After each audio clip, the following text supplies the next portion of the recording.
Pues un saludo, hermanos y hermanas, bienvenidos una vez más a nuestro canal Divina Misericordia Miami, transmitiendo desde el santuario de nuestra casa de la Divina Misericordia en la Arquidiócesis de Miami. Hoy seguimos desarrollando el tema de la batalla espiritual. El título de nuestra meditación es, hoy, Desenmascarando al Enemigo. Y vamos a leer de la carta de San Pablo a los Efesios en el capítulo 6. Y ahora, hermanos, háganse fuertes en unión con el Señor, por medio de su fuerza poderosa. Protéjanse con toda la armadura que Dios les ha dado, para que puedan estar firmes contra los engaños del diablo. Porque no estamos luchando contra gente de carne y hueso, sino contra malignas fuerzas espirituales del cielo, las cuales tienen mando, autoridad y dominio sobre este mundo oscuro. ¿Cómo desenmascarar al enemigo? Esa es la pregunta. Desenmascarar a Satanás, darle a conocer, no es fácil. Pues por un lado necesitamos proclamar la doctrina de la Iglesia sobre el demonio, y por otro lado no deseamos pronunciar demasiado su nombre.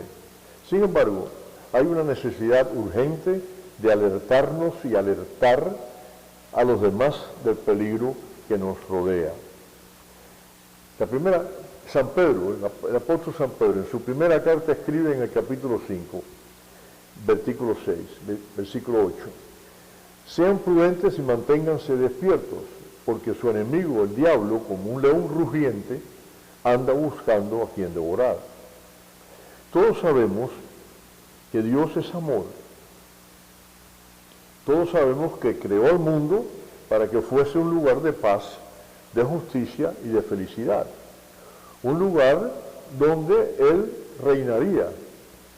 Dios hoy todavía quiere que el mundo sea así.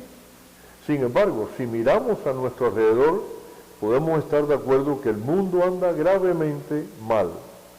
Pues lo que constituye las noticias del día de hoy son guerras, de revoluciones, conflictos sociales, problemas familiares, pobreza, hambre. El hombre ha perdido el respeto a la vida. En el día de hoy, en este gran país de los Estados Unidos de América, miles de bebitos son asesinados en el vientre de sus madres todos los días.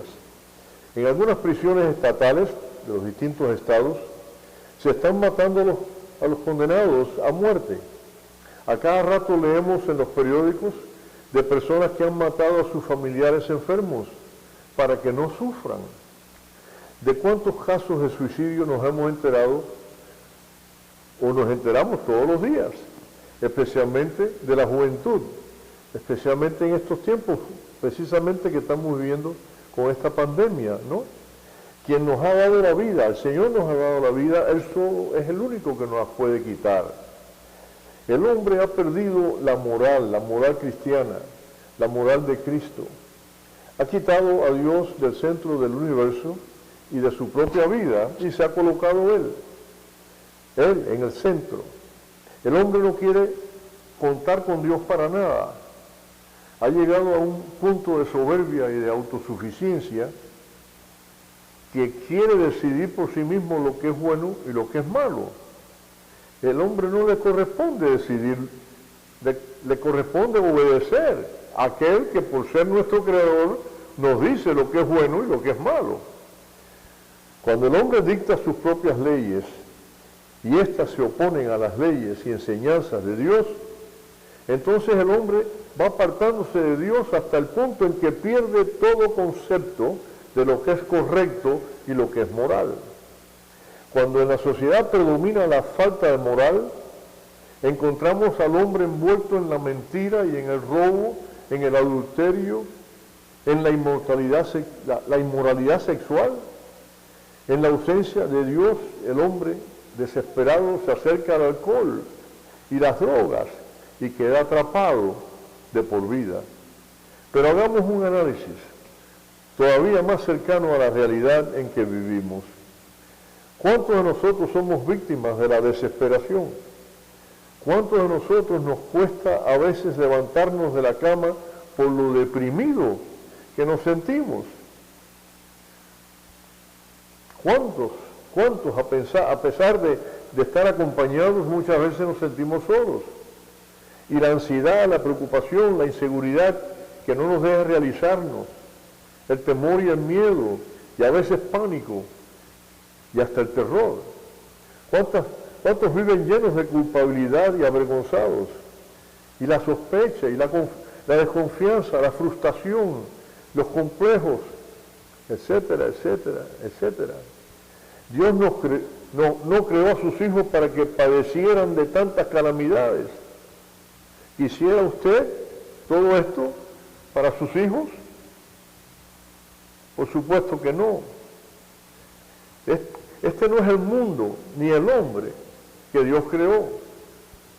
Este no es el reino de paz, de amor, de justicia, donde Jesús es el Rey y el Señor. Algo anda mal. El hombre hace mucho esfuerzo por mejorar este mundo oscuro. A veces el hombre trata de buscar soluciones por sí mismo, a través de religiones, es decir, de caminos desarrollados por el hombre mismo para llegar a Dios, como por ejemplo la práctica del budismo, del hinduismo, el yoga, la meditación trascendental. Pero todos estos son intentos que se basan en la sabiduría humana, y lo que necesitamos es la sabiduría de Dios. Lo que tenemos delante de nosotros no son simplemente males particulares de la sociedad o dentro de nosotros mismos. Detrás de nosotros, hermanos, de todas estas cosas está el mal, algo más grande y poderoso que nosotros, que no puede ser manejado por la mayoría de los hombres. San Pablo escribió a los Colosenses en el primer capítulo, en el versículo 13, Dios nos libró del poder de la oscuridad y nos llevó al reino de su amado Hijo. En Efesios capítulo 6, porque no estamos luchando contra gente de carne y hueso, sino contra malignas fuerzas espirituales del cielo, las cuales tienen poder, autoridad y dominio sobre este mundo oscuro. El Evangelio de Juan, en la primera carta de San Juan, en el capítulo 5, dice San Juan, sabemos que somos de Dios y que el mundo entero está bajo el poder del maligno. El mundo entero está bajo el poder del maligno. Hay una realidad detrás de todo esto, una realidad espiritual. Satanás, el enemigo. Hoy en día no se habla mucho del pecado y mucho menos del infierno y del demonio. Pero ya es hora de que se le llame al desgraciado por su nombre. El mayor éxito de Satanás en la sociedad de hoy día, es pasar por desapercibido. El Santo Padre, San Pablo VI, en su catequesis del junio 6 del 72, que por cierto, esto que decía el Santo Padre, estas palabras se hacen eco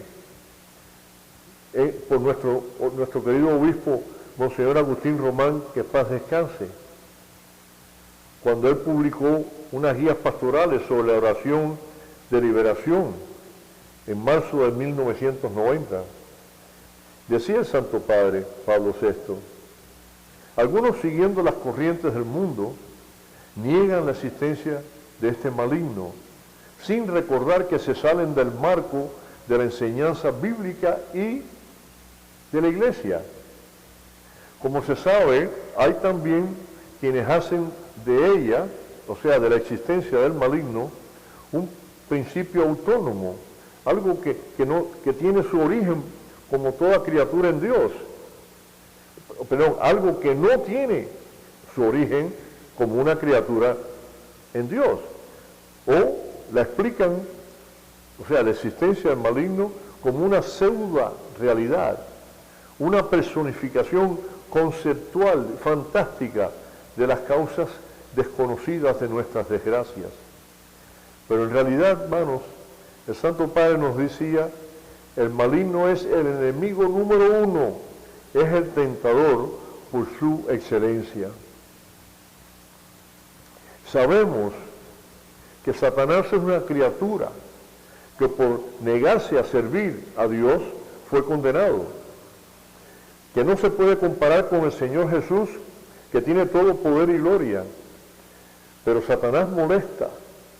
Podemos suponer su acción siniestra allí donde la negación de Dios se hace radical, sutil y absurda, donde la mentira se afirma hipócrita y poderosamente contra la verdad evidente, donde el amor es eliminado por un egoísmo frío y cruel, donde el nombre de Cristo es impugnado con odio consciente y rebelde, donde el espíritu del Evangelio es mistificado y desmentido, donde se afirma la desesperación como la última palabra.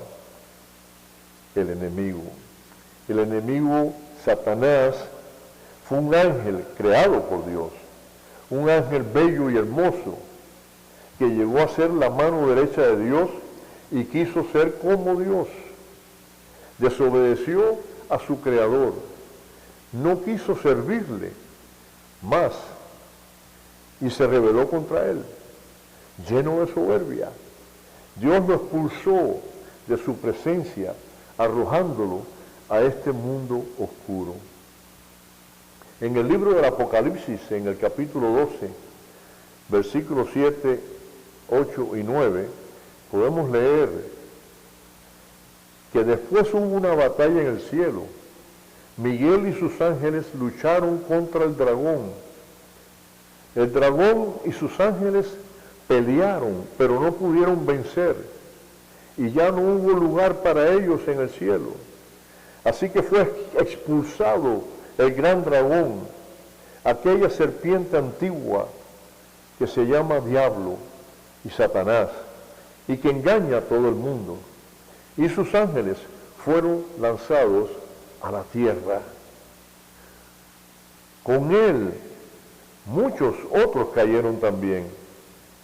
A estos otros los conocemos por el nombre de espíritus malignos, ángeles caídos, demonios. Desde ese momento Satanás se ha dedicado a ofender a Dios. Nosotros, las criaturas más amadas y preferidas por Dios, hemos sido presos, secuestrados de sus engaños, de sus mentiras, de sus abusos y ataques despiadados. Sabiendo él que somos hijos de Dios, no le importa vernos sufrir. Más le importa ver el dolor del Padre Celestial por sus hijos destruidos por el pecado. Lo que siempre le ha interesado al demonio es arrebatarnos nuestras almas para que muramos eternamente en el infierno y no podamos gozar de la gloria de Dios. Desde un principio tentó al hombre, lo tentó para que cometiera el mismo pecado que él había cometido, el pecado de la desobediencia, del orgullo, de la rebeldía. El hombre pecó y quedó sujeto a las enfermedades y a la muerte. Satanás no se conforma con tentarnos. Si puede ir más allá de la tentación, lo hace, hasta llegar a oprimirnos, atarnos, amarrarnos, encadenarnos. Una vez que logra llevarnos a pecar, continúa insistiendo en ese pecado, hasta que se hace un pecado habitual en nosotros y quedamos atrapados. En otras ocasiones se aprovecha del pecado que se comete contra nosotros. Satanás, hermanos y hermanas, se aprovecha de nuestras debilidades y de nuestras emociones para mantener en vivo los recuerdos del daño producido por esos pecados. Por ejemplo, cuando hemos sido rechazados o traicionados por un ser querido o cuando fuimos abusados. Muchos hemos sufrido heridas en el alma que el demonio trata de mantenerlas abiertas para oprimirnos terriblemente. Las más profundas son las causadas por nuestra idolatría, por nuestro contacto con las cosas del oculto. Muchas veces, nos decía Monseñor Román, en la búsqueda de Dios, por falta de una evangelización adecuada, son muchos los que se desvían buscando la luz fuera de la iglesia, a través de mediums, de adivinadores, palmistas, o confían en la protección de amuletos, talismanes, o siguen los horóscopos. También algunos cristianos son influenciados por religiones orientales, como el hinduismo y el budismo, o mezclan ideas religiosas, como en la corriente de la nueva era, New Age. Estas prácticas fueron condenadas por Dios desde siempre. En Deuteronomio, en la Santa Biblia, en el tercer capítulo del Génesis, o el cuarto, Deuteronomio capítulo 18, del 9 al 12, fíjense lo que leemos: que nadie de ustedes ofrezca en sacrificio a su hijo, haciéndolo pasar por el fuego. Hoy día los matamos en el vientre de nuestras madres, pobrecitos.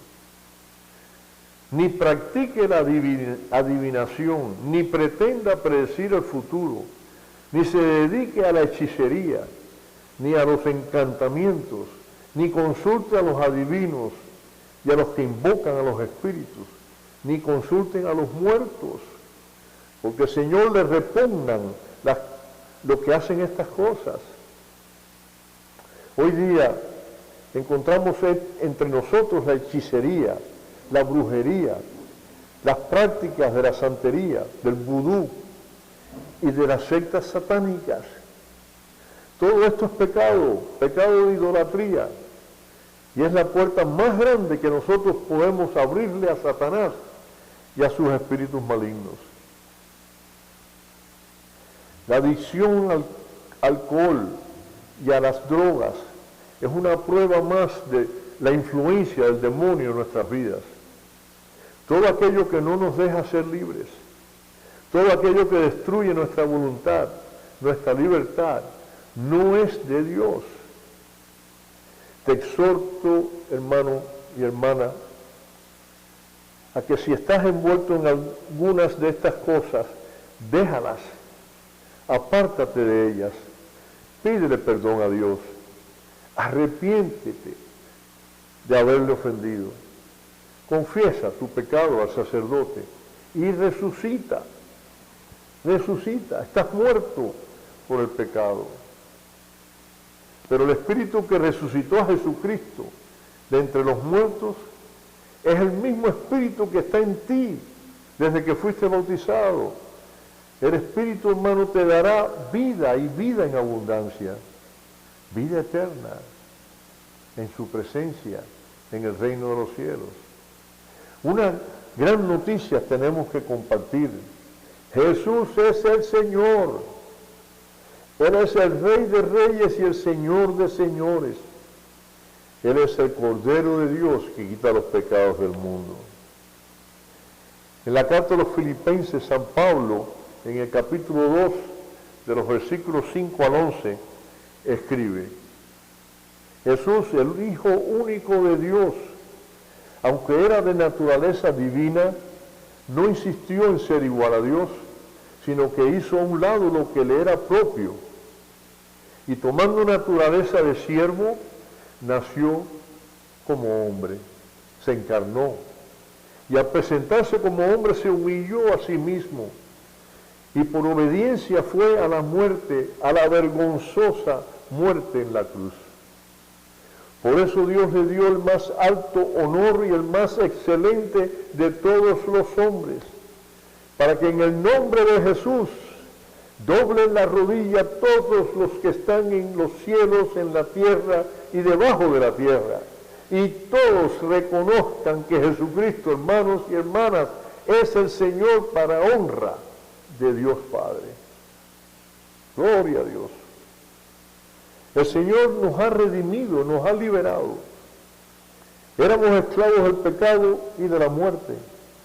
Habíamos sido secuestrados de la presencia de Dios. Por el pecado fuimos expulsados del paraíso donde habíamos estado en la presencia de Dios. No teníamos el regreso al Padre. No lo teníamos. Sin embargo, el Evangelio de Juan, en el capítulo 3, versículo 16, Juan 3, 16, recuérdenlo siempre. Dios Padre amó tanto al mundo que dio a su Hijo único para que todo aquel que cree en Él no muera, sino que tenga vida eterna. Hoy sí podemos regresar a la presencia del Padre. ¿Por qué? Porque Jesús pagó el rescate por nuestra liberación. La sangre del Cordero de Dios es el rescate pagado por nuestra liberación. Es la sangre del Cordero de Dios que limpia los pecados del mundo. En Romanos 4:25, San Pablo nos dice, fue entregado a la muerte por nuestros pecados y resucitado para librarnos de culpa. Solo en Jesús hay salvación.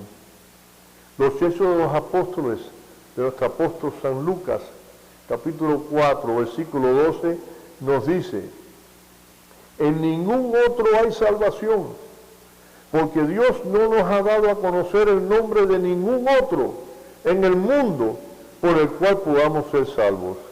Gloria a Dios, bendito sea el Señor. Satanás, hermanos, está vencido. La victoria es del Señor. En los Efesios, capítulo 6, del 13 al 18, tomen toda la armadura que Dios les ha dado para que puedan resistir en el día malo y después de haberse preparado bien, manténganse firmes, revestidos de la verdad y protegidos por la rectitud. Estén siempre listos para salir a anunciar el mensaje de la paz. Sobre todo, que su fe sea el escudo que los libre de las flechas encendidas del maligno. Que la salvación sea el casco que proteja tu cabeza y que la palabra de Dios sea la espada que les da el Espíritu Santo. No dejen ustedes de orar, rueguen y pidan a Dios siempre, guiados por el Espíritu Santo. Manténganse alertas, sin desanimarse, y oren por todo el pueblo de Dios. Que la paz del Señor descienda sobre ustedes y vuestras familias, mis queridos hermanos y hermanas, y que el enemigo, ya desenmascarado, no pueda engañarnos más y llevarnos a la esclavitud del pecado y a la muerte. Y terminamos con estas palabras, diciendo juntos, Jesús, en ti confío.